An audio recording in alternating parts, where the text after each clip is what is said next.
Hey, if you want to really live and get the most out of life, you need to listen and take in this message over the next 8 or so minutes and really think about it.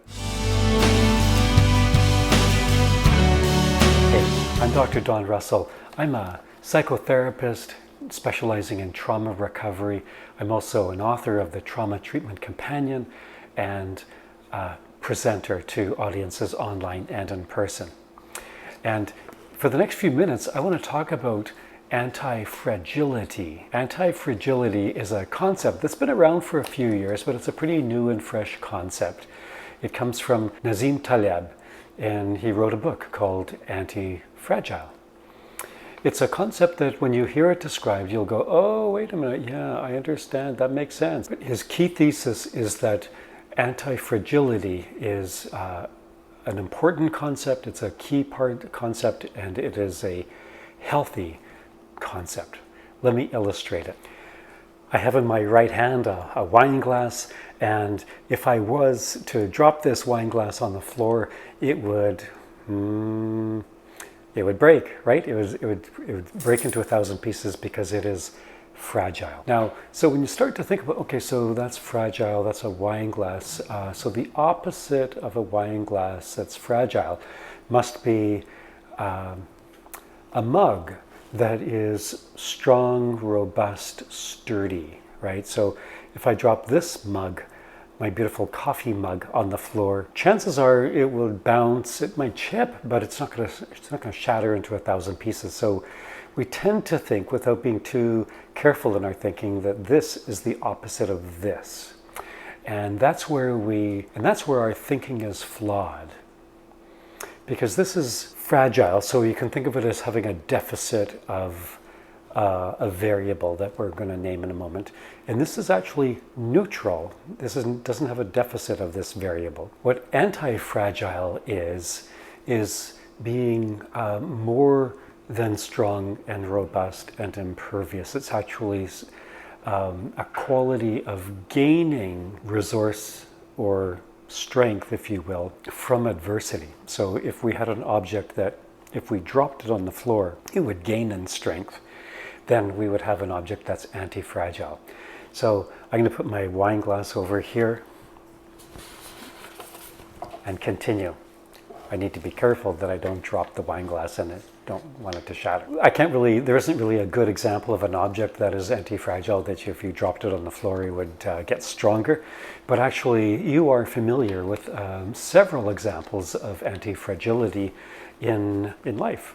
So some of you go to the gym and you strain your body, and your body doesn't break like a wine glass. Your body doesn't just resist the strength.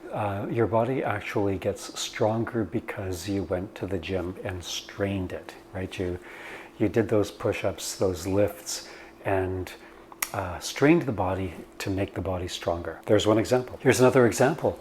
Your immune system, if you are basically healthy, then you are exposed to thousands of foreign threats of virus, bacteria, etc. And they come into your body, you breathe them in. Everybody's a little sensitive to this these days.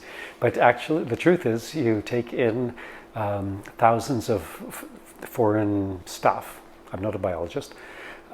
And your immune system responds to the foreign invaders, and your immune system gets stronger. We call that natural immunity. And unfortunately, that's kind of in debate these days. Is that a thing? Is that a valid thing? Well, of course it's a valid thing. It's in every intro to anatomy textbook that's ever been written. Natural immunity. Our immune system gets stronger when it is put under stress and strain. Now, let's expand that concept and see where else it applies. Here's two more examples.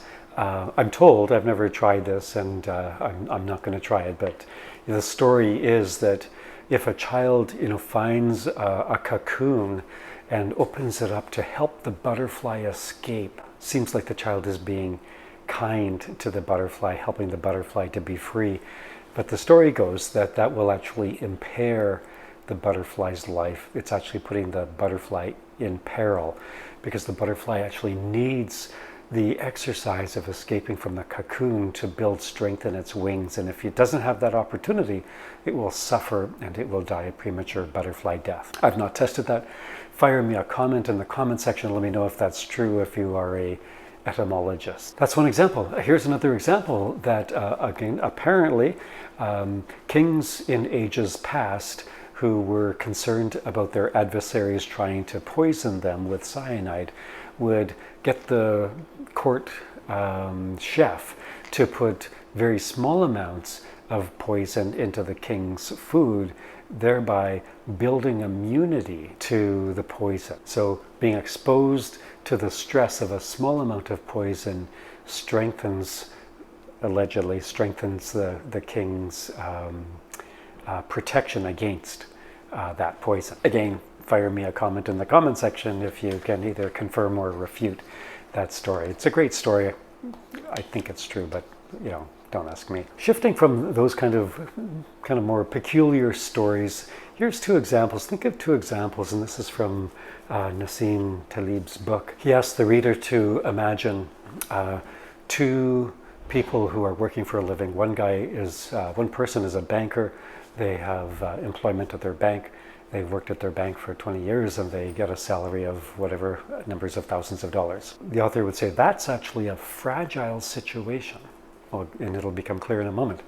And then consider alternatively a person who is a taxi driver in the same city. The taxi driver knows that in certain times of year and certain times of day, his or her income will increase. There'll be more demand for his cab services, his or her cab services. And so sometimes he makes less than the banker, some weeks he makes more than the banker, and in average, let's suppose he makes the same amount as the banker. Well, the cab driver is actually going to be anti-fragile because the cab driver understands the randomness and the unpredictability and is going to be actually well poised to handle adversity if it were to come. If he loses his job driving cab, well, he knows how to scramble, he knows how to hustle. The banker, if the bank goes bankrupt, then that banker would actually be screwed because their employment situation is actually really fragile. Hasn't learned how to adapt and how to handle adversity. Okay, so how does this apply? Bringing it back to psychology and trauma. What starts to emerge is it's actually beneficial to expose the human psyche to strain and to adversity and to hardship, but not too much. If a person is exposed to too much hardship, and particularly at critical periods of life, like for example early life, then we have an adverse experience which can actually lead to vulnerability to both mental illness and physical illness. The Adverse Child Experience study tells us. But small amounts of adversity with periods of recovery are actually significantly beneficial to the human psyche because it builds antifragility, which is kind of a kin concept to post-traumatic growth. Post-traumatic growth is the idea that some people don't just come back to normal after adversity and trauma, but some people actually arrive at a better level of functioning after the adversity. This is the story, I'm sure you've heard it, maybe you've experienced it. Drop a note in the comments if you have, of a person, for example, who experiences a cancer diagnosis, cancer treatment, that whole journey, and they come and recover, they're cancer-free after 6 months or a year, and then they tell their friends, you know, I wouldn't wish this cancer diagnosis on my worst enemy, but you know what? I'm thankful for it. The friends are going to go like, what, are you nuts? And then they'll start to explain how their life is better. They're more appreciative of their friends. They're more appreciative of their circle of relationships. They're more appreciative both to their own vulnerability. I'm not impervious to calamity happening, but they're also appreciative of their strength. I'm stronger than I ever thought I knew. That's post-traumatic growth. Key related concept to antifragility. So what do we want to do with this concept? Well, first of all, if you're a parent, you don't want to bubble wrap your kids. You actually want to expose your kids to real life, to risk, to unpredictability, to randomness, You don't want to bubble wrap them because that actually makes fragile kids. So they're not going to be set up to respond well to the larger challenges that face them inevitably in life. As we're living our daily life, we want to understand that the lower level strains and stresses that we experience are in fact actually building. Go back to the analogy of going to the gym and working out. Why do you do that? I mean, sometimes I ask myself the question, why do you do that? Well, you do that because you have the mindset that this pain, this distress, this pain, this trial that I'm experiencing at the gym, working out, is paying dividends because it's making my body, my muscles stronger. Exactly the same way of thinking applies to our psyche. When we experience minor or moderate setbacks, adversity, we need to understand that, yes, this is actually something that my psyche, my soul is going to use to strengthen itself. So I'm going to be grateful for this opportunity for growth. Not necessarily grateful for the bad thing, but I'm grateful that this lying herein is an opportunity for growth, and I'm grateful for that. Two other small notes I want to make here. One is that respite between the trials is really important. If we have ongoing, unremitting hardship, or even from psychological terms, if it feels like it is ongoing and unremitting, that's dangerous. We need to find ways to get a break from it. Talk to a good and skilled qualified therapist on how to do that. So we need respite from between, and the adversity in the trial, it can't be too much, or we're simply in the realm of trauma. And we don't want that. So we want a mild to moderate amount of adversity as a crucible for good, healthy growth, antifragility. Hey, hit subscribe, hit like, so that other people can find this material and they can be blessed and encouraged too. At the same time, hit me up with comments. Let me know what you think about this. Tell me your own story of antifragility, and stay tuned for more interesting conversations on this kind of topic.